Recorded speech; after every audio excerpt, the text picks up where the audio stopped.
Hi, welcome to the Career Refresh Podcast. I'm your host, Jill Griffin.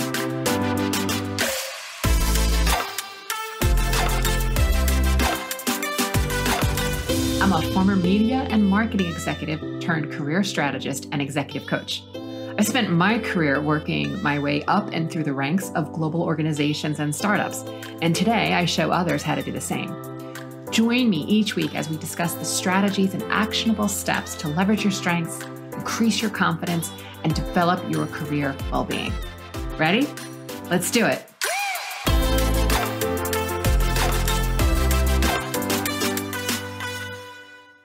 Hello, my friends. How are you? I'm recording this episode in mid-June, and I wanted to share some really good news of what just happened this week. I am thrilled to tell you that I was on Adam Grant's Work Life podcast, which is by the TED Collective. Adam interviewed me on his podcast. It dropped just this past week. And if you're not familiar, Adam is an organizational psychologist, and his whole thing is that he takes you into the minds of some of the world's most unusual professionals to discover key ways to working better and having that work life. In this episode, we talked about my brain injury, how it led to my vestibular disorder, and how ultimately it led me to being fired because of my disability. The response has been profound and cathartic. Having so many people reach out and tell me either that they didn't know that I had a disability and I did hide it well, and you listen to the story, you'll understand why at times I did absolutely hide my disability, but having people come forward and really giving them pause and sharing with me that they also had an ableist mindset. And, I've said this before, that I want to revolutionize the workplace. And part of that requires acknowledging that we have to look at diversity, equity, inclusion, and belonging in a broader sense, and making sure that we are also being consciously inclusive so that we create mutual responsibility and a mutual respect for all involved.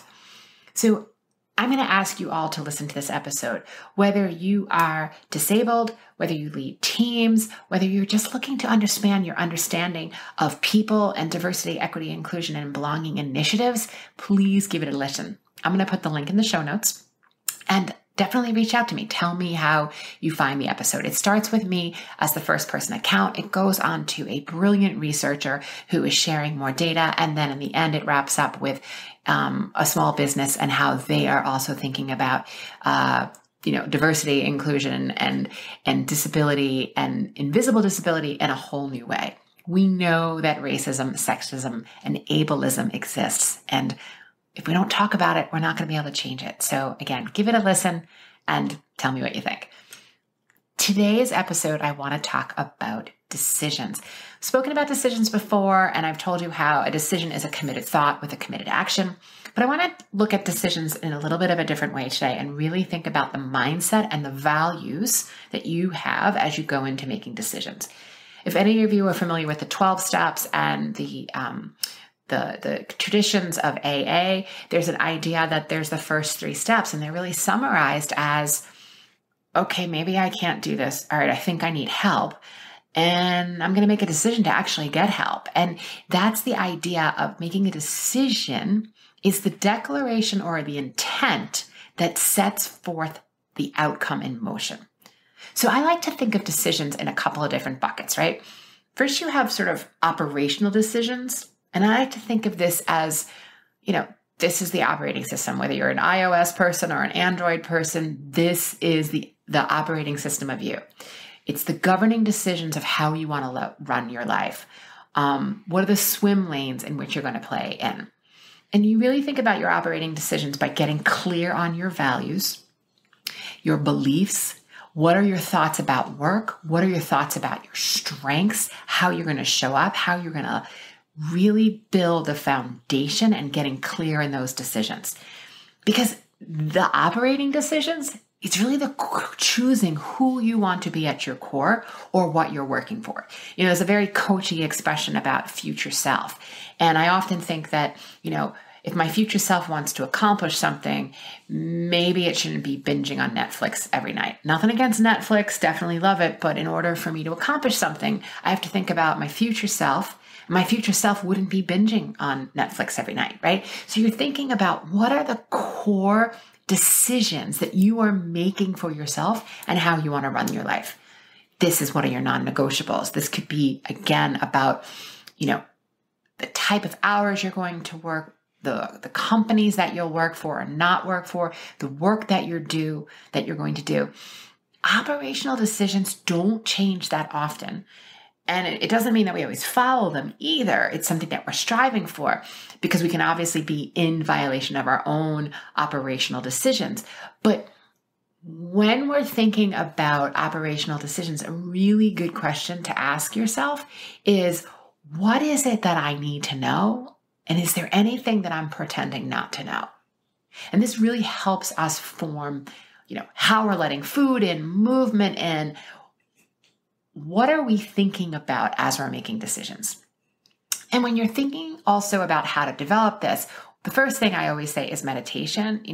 Whether you do it walking, whether it's butt and seat, whether you're a transcendental type and you want to make sure that you're practicing twice a day as it recommends, TM movement, getting your thoughts down on paper, really looking at what it is that you're writing, thinking about how does this all impact your energy, and then also thinking about your future, doing visualization, go 5 years out, go 10 years out. And what would that future person tell you today? That's how you want to anchor in your operational decisions. The governing operation for how you're going to rule or govern your life for yourself. And then the next layer of decisions is specific decisions. And these are the ones that we make more in the moment. These are important because these are the ones that we often outsource our thinking because we haven't done our own thought work. These are the ones where we're looking to people around us to tell us how to think. We're also thinking, it's just easier if I ask you the question versus pause and start to figure it out myself. Those are the specific decisions that can really sway based on who's around us if we're not clear in our operational decisions.